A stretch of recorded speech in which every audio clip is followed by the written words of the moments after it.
episode of Gundam Build Fighters Try was going to be the final episode of the series, and I was almost ready to be completely disappointed by that fact, but when the preview finally popped up at the end, I was really glad, because we have a lot of things to resolve in this series, but learning that fact made me appreciate this week's episode all the more, which frankly was one of the most epic Gunpla battles of all time. That's right, my friends, Gunpla Academy versus Team Tri Fighters, and it does not disappoint. It immediately gets right into the battle this week. Once the cup drops, the battle begins. Some things to know before going into this week's episode. 1. It's cheesy. Really freaking cheesy, but in that good way. Like, if you really like anime stereotypes, you're gonna love this week's episode and have a lot of fun with this week's episode. Second, the second half of the episode is way better than the first. The first half is basically just a build-up, an appetizer to the main course of the badassery of this week's episode.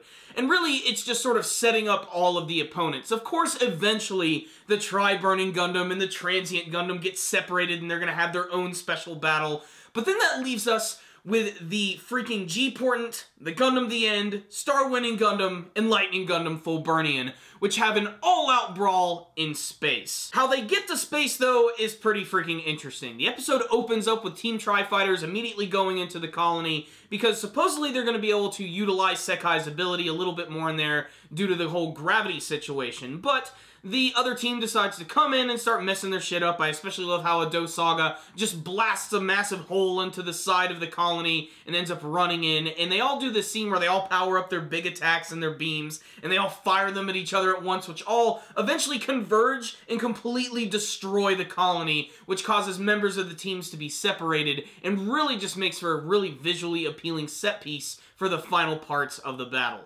Predictably, they do set up the one-on-one battles. You have Yuma versus Ado Saga, who doesn't really seem to care at all about his wrists, and their battle is really awesome, especially because Ado just completely destroys the Lightning Gundam. Like, the main body of it is just it doesn't exist anymore after this week's episode. Only the backpack, which I do love the fact that it actually does end up combining with Star-Winning Gundam. That's another theme of this week's episode, which is very similar to the final episode of the first season, but I'll get to that later. But what's really cool here is when he teams up with Fumina, then she uses this big, full-powered winning beam, which has got to be one of the most powerful attacks that we've seen in the series, because not only does it plow through all of these barriers created by the G-Portent, but it hits that, it hits the Gundam the End, it goes through the other bits of the colony, which has already been destroyed, and leaves a massive W imprint, which is really, really awesome. But it basically takes all of her power away and puts her, like, in a state of, like, pure stasis. She can't move at this point, and this gives the G-Portent the opportunity to try and attack her, but she's actually able to win in probably the cheesiest scene, I think, of this week's episode, when her tears actually bring the Star-Winning Gundam back to life for a split second, which allows her to grab her big W boomerang and stab it right through the G-Portent at the last second. It's made even more cheesy by the fact that they're now holding hands and they want to battle each other again. But honestly, I like this type of stuff. I'm into the whole cheesiness of the anime. That's really why I love this one so much, because it doesn't take itself so seriously. In fact, I did love that scene where Yuma and Fumina were talking about what would Gundam characters actually say if they were in this situation. And of course, this is war. But the feature presentation in this week's episode is definitely the battle between the Transient Gundam and the Tri-Burning Gundam. First, I love that we get to see some new abilities, not just from Sekai, but also from the Transient Gundam. I already knew that we were going to see some new techniques, especially because Junya made it explicitly clear that he's going to use them in the finals. What I didn't expect is that it was actually going to be a big flaming fire sword. Yeah, I thought this was going to be some sort of weird multi-armed freaking Gumu Gumu punch. It's nothing like that at all. He's actually able to summon these big fire weapons. And that takes us to the Transient Gundam, who is able to use its lances and move them around like with its mind, almost like a freaking new type. It's kind of ridiculous, and it also reminds me of King's abilities from Nanatsu no Taizai. But eventually this battle goes out into the space, and it really looks like the Transient Gundam is going to win. They have this like big final attack, and then the timer goes out. So my first thought at this point was, Gunpla Academy wins, because they have the most standing Gunpla at this point, they're in the best condition, time is out, and I figured that that was just it for them. But no, they're going to go into overtime. And like I said, in a scene that's very similar to the last, all the other members of Team Tri-Fighters give their different Gunpla parts to Sekai, and it becomes this weird Frankenstein-esque Gunpla. It looks a little ridiculous, but it certainly makes for probably the best part of the episode, because the final battle between the Transient Gundam and the Frankenstein Team Tri-Fighters Gundam is pretty freaking incredible. They really poured all of their budget into this final scene, getting to see new techniques, a lot of hand-to-hand combat, and I think one of the most ridiculous scenes of all time, not just in this series, but maybe in any anime period, is when they fire these big techniques, where we've already seen the big Phoenix technique from the Tri-Burning Gundam. The Transient Gundam fires this big freaking tiger, and they end up colliding with each other, crisscrossing, going up into space, and then causing this massive explosion which destroys a huge chunk of the Earth that they are fighting on. It's definitely one of the coolest scenes I've ever seen, period. But it does end with Team Tri-Fighters winning the match, which is kind of predictable, but, you know, I'll take it because we're going to get a final episode, and I know that we're going to get some resolution from the rest of the series. So what's the rundown on this week's episode of Gundam Build Fighters Try? This was pretty freaking surprising. I really thought this was going to be the last episode, and I was just ready to just not like it because there was no explanation. We didn't even get any cameos.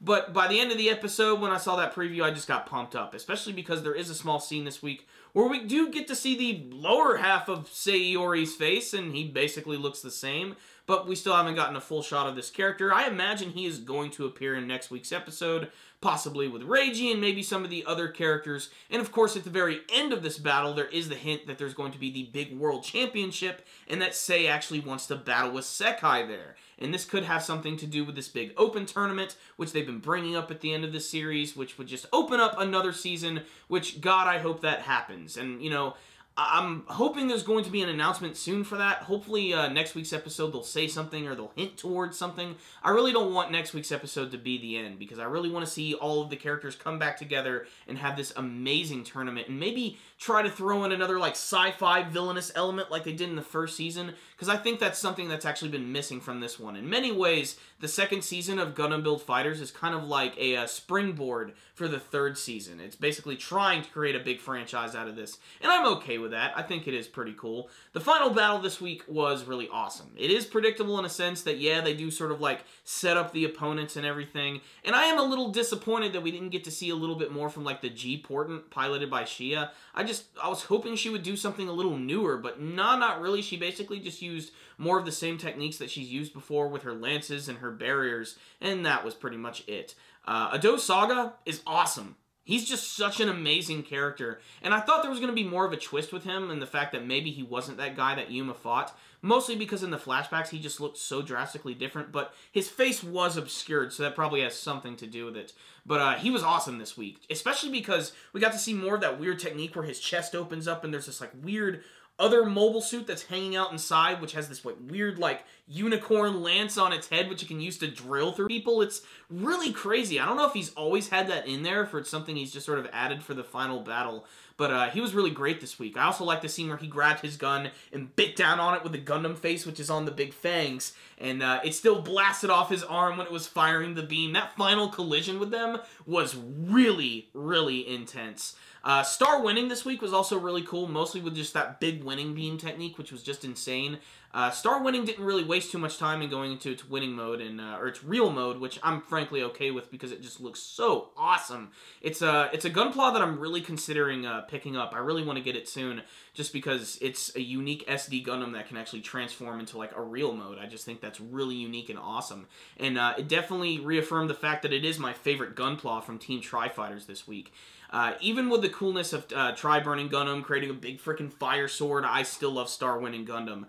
The final scene is definitely the highlight, especially with the big Phoenix versus the Tiger scene. Just so well done. The animation's definitely good there. The freaking main theme kicks in. It really gets you pumped up. It's extremely cheesy, but in that good way. Like, if you really just like these type of series.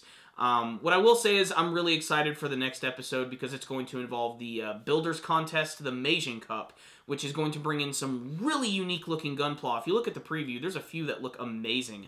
That one Char looking Gundam looks so freaking awesome. And I really hope that we're going to be able to see some of these guys in battle, and even get to see, we might even see some classic Meijin Kawaguchi Gunpla, because you get to see the Camphor amazing, and the Zaku amazing, and hopefully this, like I said, it'll bring in Sei and the other characters. Maybe even Sekai's master. I still want to see who this guy is, if it really is Domon Kashu, or if all that was just a big tease for nothing.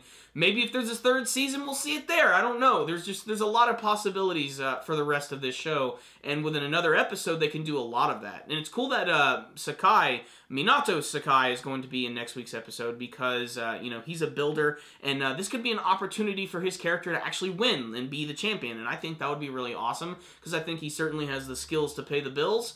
But otherwise, what is the technical stuff on this week's episode? It looked good. It was just a lot of badass action from beginning to end, and it was really well paced. I'm actually kind of glad now in the last episode that they didn't start the battle yet, because this one just opened up and it just kept going the entire episode. I especially loved how in the final scene they didn't even tell you it was episode 24 in the title until the very end, and that's what made me think that it was the final episode, that and that was called Final Burst.